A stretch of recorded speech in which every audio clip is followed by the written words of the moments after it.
My name is Hugh Herr. I direct the biomechatronics group at MIT. In that group, we build robots that attach to the legs that help people move again.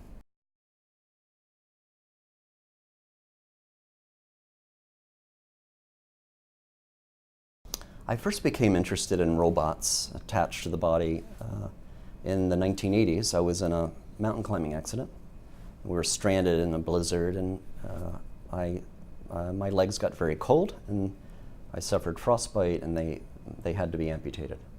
So after that, I was fitted with artificial limbs, and I started tinkering with them and fixing them and making them better, and I was actually able to climb again with artificial limbs. And surprisingly, I could climb even better with artificial limbs than with biological limbs.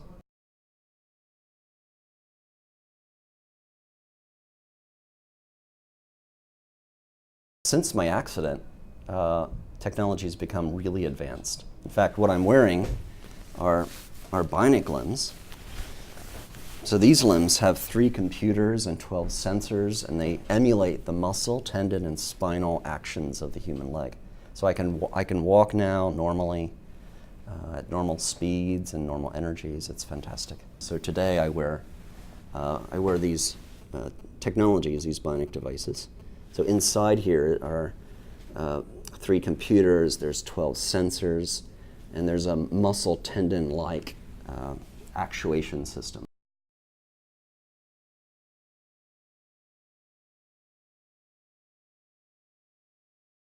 As we march into the century, there'll be just a greater connection between the artificial part and the human body part. What I mean by that is the artificial limb will be attached to the body mechanically. You won't be able to take it off. It'll go right into the bone. We'll be able to take signals from the brain or the nerves and use those to control the device. And we can also take sensors on the device and stimulate through the nervous system so the person can feel their feet when they walk across sand, for example. So what we'll see is this emergence between flesh and machine that will become more and more intimate, connected as we march into the future.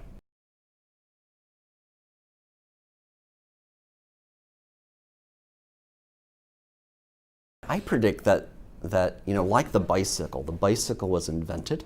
It augments humans. You can go much faster and with much lower energies from point A to point B with the bike than you can with your own legs. And because of that great invention, we now have a new sport called cycling. What we'll see in this century is lots of inventions like the bicycle that augment our bodies fundamentally, not only physically, but how we think, how fast we can think, and what we feel and experience. And from these technologies, there'll be a whole vast new array of sports. So you can imagine exoskeletons that make us swim faster or climb higher or run faster. Each will be a new power sport.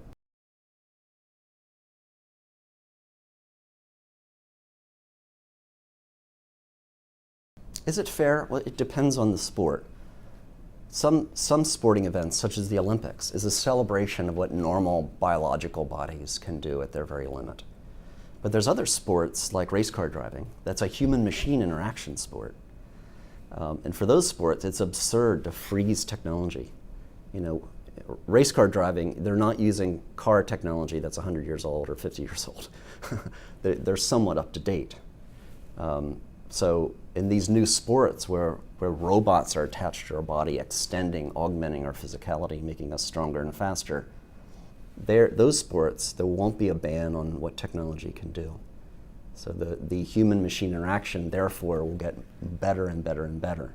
So there will be a time, such as in the 50 years or so, when you compare the Olympics to the Paralympics. Paralympics is a human-machine sport, and the Olympics is not. That all the jumping heights and running times of the Paralympics will all be superior to the Olympics.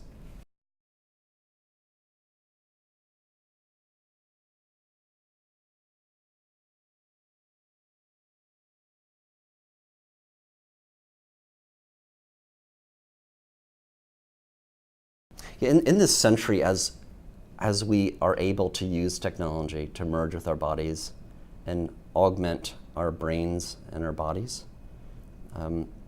we're going to ask over and over, really, what does it mean to be human? You know, if I replace all 4 of my limbs with robots that emulate or even are better than biological limbs, am I still human? I mean, how far can we merge with technology and still conserve our humanness?